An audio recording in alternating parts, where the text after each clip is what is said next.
Hello. So today I'm going to be reading chapters 11 and 12 of Light on Dumyat.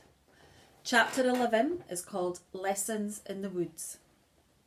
Gavin and Mott sat side by side on a log in the bluebell wood. Mott was talking. Gavin was listening intently, occasionally making notes in his red notebook. "First of all," said Mott, "have you done any stalking in the woods?" "No," said Gavin sadly. "All right," said Mott. "Then watch me. The first thing to remember is that any movement catches the eye. So if you're moving through trees and are caught in a clearing or opening, don't try to leap quickly into cover. Freeze where you are. The chances are that you won't be seen." He pointed along a path to a clump of tall elm trees. "Do you see these trees? I'll go over to them and hide somewhere near them. Try to spot me. I'll whistle when I'm ready. In the meantime, turn your back." Gavin obediently turned around on the log. A few minutes later came the whistle. He swung around quickly, his eyes searching the trees and bushes for any sign of Mott. But there was nothing, just a mass of green and brown as the trees interlaced with one another. "Okay," he shouted, "I give up." Mott emerged from behind some bushes, grinning broadly. "Now watch this," he said. "When I whistle, you turn round, then I'll move quickly. See if you can see me this time." Again, Gavin turned around. Again came the whistle. Again, Gavin scanned the trees. Then a quick movement caught his eye. His head swivelled around. When he looked carefully, he could see Mott outlined against the bushes. "Got you," he shouted. "Try moving again, then stop." Mott moved quickly, then froze. When he moved, Gavin saw him. When he stopped, he merged with the forest. "Come out, I'm satisfied," shouted Gavin. Mott joined Gavin on the log again. "You see," he said, "there's nothing to it. There are some other things you should remember. Don't wear bright colours. You will be all right with your green anorak. Try to get against a dark background. Don't show yourself against the skyline. You can be seen easily that way." Gavin wrote these points down. "Anything else you want to ask me?" asked Mott. "Yes," said Gavin. "How do you move silently in the woods?" "The main thing to remember is to move slowly," said Mott, getting up from the log. "You examine the ground ahead for a dozen yards or so, then examine the woods or moorland in front of you to make sure the animal or bird you are watching hasn't seen you. Then you put your foot down very slowly, walking only on tiptoe," continued Mott. "Keep your heels up. Look out for dried twigs or branches that might snap or crackle. In some places where there are lots of dried leaves, it is impossible to move quietly, so try to avoid these places. Now, watch me." Slowly, he examined the ground between him and a large oak tree 4 or 5 metres away. After that, he scanned the trees and bushes beyond. Then, placing one foot slowly in front of the other, he tiptoed over the ground with hardly a sound. Twice he stopped to silently avoid overhanging branches and the clutching ends of bushes. Then Gavin tried it. For the first few metres he was fairly successful. Then, in trying to avoid the bushes, he stepped on a dead branch. It snapped with a loud crack. A blackbird fluttered out of a nearby bush, shrieking loudly. Mott laughed. "It's harder than I thought," said Gavin. "It will come with practice," said Mott comfortingly. "I know," said Gavin, "but I haven't got time to practice. I'm on my own from tomorrow." "Hold on a minute while I finish writing all these points down."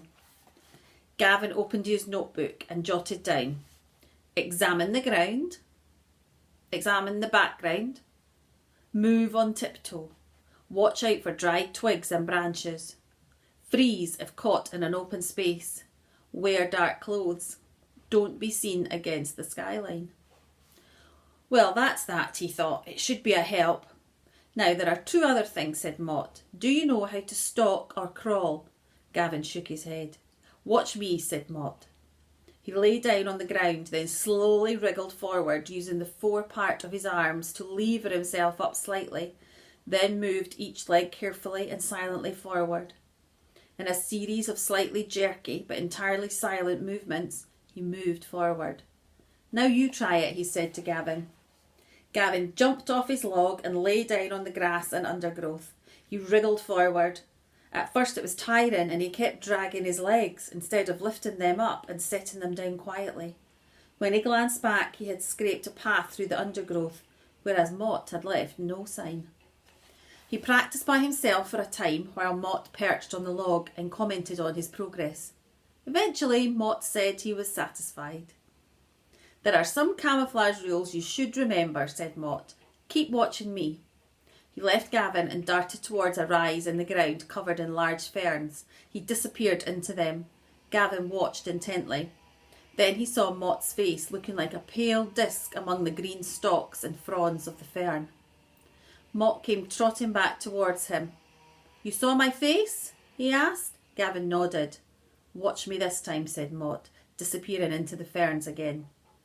Gavin examined the ferns, but there was no sign of Mott's face this time. Then the ferns rustled and swayed, and Mott stood up. Come here, he shouted. Gavin went towards him. Mott presented a strange sight. He had smeared his face with dirt and had stuck ferns inside the collar of his anorak so that fronds half covered his face. Gavin laughed. Mott grinned as well, his teeth shining whitely in his darkened face. Remember that if you're hiding, the most easily seen part of you is your face. It really looks quite white from a distance. I'll remember, said Gavin. Mott looked at him grinning. Haven't you forgotten something? He asked. What? To write it down in your notebook. Gavin grinned bashfully, then dutifully added the point about white faces to his growing list of stocking notes. Is there anything else I should know? He asked. Mott thought for a moment, then said, the most important thing is what I said about movement. Gavin wrote busily. If you're stalking someone, or a bird, or an animal, said Mott, and you want to look at them when lying down, remember to raise your head very slowly, a centimetre at a time. No jerky movements. Bring your head down in the same way. Got that? All right, let's see you trying it again. So Gavin happily smeared his face with dirt and under the expert eye of Mott practised walking silently, then crawling until he began to feel that he was truly part of woodland life. Chapter 12. In the Valley. Come here, whispered Mott. Gavin crawled up beside him. Mott pointed through the trees that lined the entrance to the hidden valley. Claire and Michael were lying flat beside a pool, their sleeves rolled up to the shoulder and their hands buried deep in the water. Both lay motionless. What are they doing? Asked Gavin. They're guddling trout, said Mott. Gavin looked blank. They're trying to catch trout with their hands, said Mott. The trout lie close beside the bank when the weather is hot. The water is quite deep there and they like to lie in the shadows. Why don't they swim away when they see the hands? Asked Gavin. They don't notice if you do it very slowly, said Mott. You wriggle your fingers around about them and they think it's just the motion of the water or reeds swirling or something. Anyway, they never move, but it's got to be done very slowly and quietly. Watch and you'll see. Gavin watched with interest, admiring the scene of the sunlit valley with its green floor and high, grey, rocky sides. Then he gasped. In one quick movement, Claire twisted sideways. Something arched through the air and flopped on the grass. She raced across to it, a stone in hand. She gave the fish a wallop on the head. Michael stood up from his side. It's no good now, Claire, he said. You've scared them. Well, we've got 5, retorted Claire. That's enough. Besides, we've been at it for hours. She swung around as Mott emerged from the trees, accompanied by Gavin. Hello, Gavin, she shouted. Come and see this. Gavin looked at the line of small trout lying at her feet. They looked very small, with their slim lines and freckled backs. How do you cook them? He asked at last. Come on, I'll show you, she said, leading the way to a smooth stretch of turf near the grove of trees. Claire started to organise lunch. Mott, you cut out the fireplace. Michael, you go with Gavin and collect wood. I'll clean the trout. Obediently, Mott took out his knife and started to cut a square in the turf. Michael led Gavin towards the trees. Gavin watched closely as Michael started to collect wood. He only went to certain trees, Gavin noticed. First of all, he broke off any long, thin, dead twigs and piled them up on the ground. Then he made another pile of dead moss, withered ferns and pieces of bark. Gavin turned to help him, picking up twigs from the ground. "Hey, don't do that," said Michael. "Do what?" said Gavin. "Pick them off the ground. They're always damp. Once we've got the fire going, we can use wood picked up from the ground. But to get it started, the wood has to be absolutely dry. And you need to pick certain trees. Make a pile of these bigger bits because Claire will need lots of wood." Michael took off his anorak and laid it on the ground. Then he piled all these small pieces of wood, the dead ferns and chunks of bark into it and knotted the sleeves together. "Bring these bigger pieces, Gavin," he said. Gavin quickly took off his anorak and piled the long twigs and bigger logs onto it. He cradled his load in his arms and followed Michael back to the grass beside the stream. Mott had cut a square of turf and had set it safely to one side. Then he edged two sides of the square hole with flat stones. "Get your notebook out, Gavin," he said with a smile. "Here's another lesson for you. You'll need it tomorrow when you're on your own." So Gavin squatted down on his heels and watched Mott closely. First of all, Mott placed a tiny Y-shaped twig in the middle of the square with the stem pushed into the ground. Then he grouped the ferns, small twigs and flakes of bark around about it. Very carefully he broke up some of the long, thin twigs and propped them against the V of the stick, building them around it until he had something resembling a little wooden wigwam. He left a gap to one side. He kept shouting out remarks to Gavin, who tried to get them down in his book. "Never light a fire in the middle of a wood or near a wood, Gavin. In the summer the undergrowth can get tinder dry. Stay away from plantations, fir woods and any trees like that." He snapped some more sticks. "They've got resin in them, you know, a kind of wood oil," he went on. "It flares up. Twigs like that are fine for kindling a fire, but always, as I have just said, light your fire well away from woods or dry moorland." "Snap, crack, snap. Can you tell different kinds of trees?" asked Mott. Gavin shook his head. Claire looked up from where she was sorting out some tin plates. "I'll give you a book we've got in the cave. That'll help. I'll mark the different trees for you. Pass me the frying pan, Michael." She began to spread butter over the bottom of the pan. "Will you be long, Mott?" "No," said Mott. "Here goes. Could you bring me some of that larger wood, Gavin, and pile it over here?" He leaned over the little pyramid of wood, took a box of matches out of his pocket and laid two on the ground. "We allow ourselves only two," he told Gavin. "Any more and Claire gives us a punishment." "She made me run to the top of Dumyat and back once," Michael said ruefully. "Crikey," thought Gavin, "only two matches. Suppose the wood's damp. Suppose the wind blows the matches out." Seeing his worried look, Claire said, "It's easy after a bit of practice." Mott leaned carefully over the fire and, shielding the match with the cup of his hand, he struck it and applied the spurting flame to the kindling wood. Puffs of blue smoke blew upwards, then thickened and billowed in the still summer air. Little flames flared up. The larger sticks began to crackle. Everybody cheered, including Gavin. Mott put the spare match back in his box with a nonchalant air. There was a smell of wood smoke, a smell that was to recall Gavin's holiday adventure for him again and again. Soon the flames were roaring up from the fire. "Put the big stuff on," said Michael. Gavin carefully laid some of the bigger pieces on the flames. The heat dropped a little as the flames curled around their new fuel. Meanwhile, Claire was laying the trout in the pan. She placed the pan over the flames. There came a sound of sizzling. The clan sat around the fire, feeling hungry. "Oh, wow," thought Gavin to himself. "It's fun cooking in the open air like this. I wonder when I'll learn to be an expert out of doors as Claire or Mott." Soon Claire pronounced the meal ready. Mott poured some water on the fire and clouds of grey-white smoke billowed out. There was a hissing from the stones and charred wood. Michael handed around the tin plates. There was one whole trout and another small piece each. Gavin looked around for cutlery. "There is none," said Claire, anticipating his glance. We took it home from the cave and forgot to bring it back. Use your knife." She pulled out her knife and expertly slit the skin from the trout and drew out the backbone. Gavin copied her. The fish was very hot but delicious.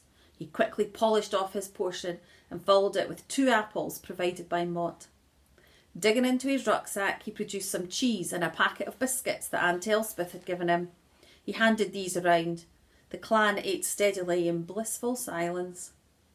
Afterwards, they lay on their backs in the sun and chatted. Gavin told them about his home in London and why he had come to Scotland on holiday. Claire told him about their farm and about their adventures. Mott and Michael chimed in from time to time. They were pleased Gavin knew something about birds and produced diaries from the cave and a book of feathers for his inspection. He liked the feathers book. The boys had made an album of feathers from birds they'd found dead or feathers they'd found in the molting season. Beside each feather, they had pasted some bird pictures clipped from magazines, and had written in the date, place and a description of the bird's habits. Gavin found it fascinating and vowed to start his own book. They then had a shooting match with the bows and arrows, sticking a tin plate in the grass and firing at it. The afternoon passed in a sunny haze. The sun was starting to go down when Gavin said goodbye to the clan. Claire gave him a small book. "It's a book on trees. I've marked each tree with a cross if the wood is good for kindling. I've put a tick if it is good for steady burning. You'll be surprised what you'll learn in 2 days on your own." Gavin thanked her politely, privately wondering how he was going to remember all that he had been told already. Mott pushed a bundle of leaves into his rucksack. "What are these?" asked Gavin. "Samples," said Mott. "They'll help you identify the trees." Claire ended the conversation. "We'll have to hurry. Gavin will have to leave soon, so let's tidy up first, then we'll go over the rules for Gavin's initiation test." Mott took the remainder of the unused wood and tucked it away out of sight beneath a handy stone. Michael tossed the stones back into the bracken and into the stream. He scraped out the charred cinders and threw them into the burn below the trees, where they were quickly carried out of sight downstream. Then he replaced the square of turf. Claire wandered around, packing up. She picked up all scraps of paper. In a trice, all signs of a clan feast had vanished. "Right," she said briskly. "From first light tomorrow morning, Gavin is on his own. He has to find a hideout, spend 1 night in it and cook 1 meal in it. He needn't stay longer than that in the actual hideout, but he has got to stay uncaught. If Gavin is not caught, then we'll meet in the cave by midnight," Claire went on. "Is that agreed?" They all nodded. "You've got a wide area to hide in, Gavin, but we know the area, so the odds are on our side. If you're still free by midnight tomorrow night, you can join the clan alliance. Does that sound fair to you?" Mott and Michael looked at Gavin gravely. "Yes," said Gavin, "that's fine."